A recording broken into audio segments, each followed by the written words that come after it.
Most DIY waxing mistakes happen before the wax even touches the skin. Let's fix that first. Professional-looking results begin with one thing: the correct wax temperature. If the wax flows like water, it's probably too hot.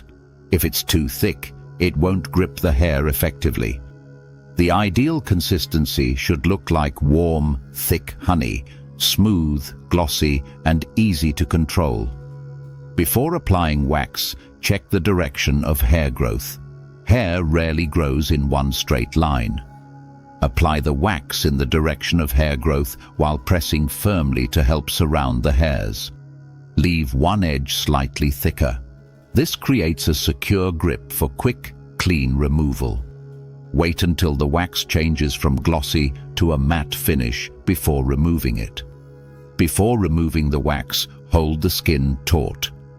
This technique can help reduce discomfort and improve hair removal. Never pull upward. Remove the wax strip low and parallel to the skin.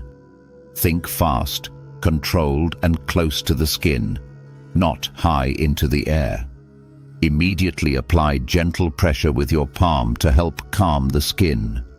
Visible hair roots on the wax often indicate effective hair removal.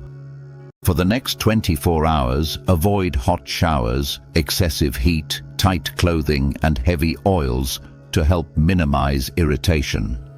Follow these professional techniques, practice safely, and enjoy smoother, more consistent waxing results.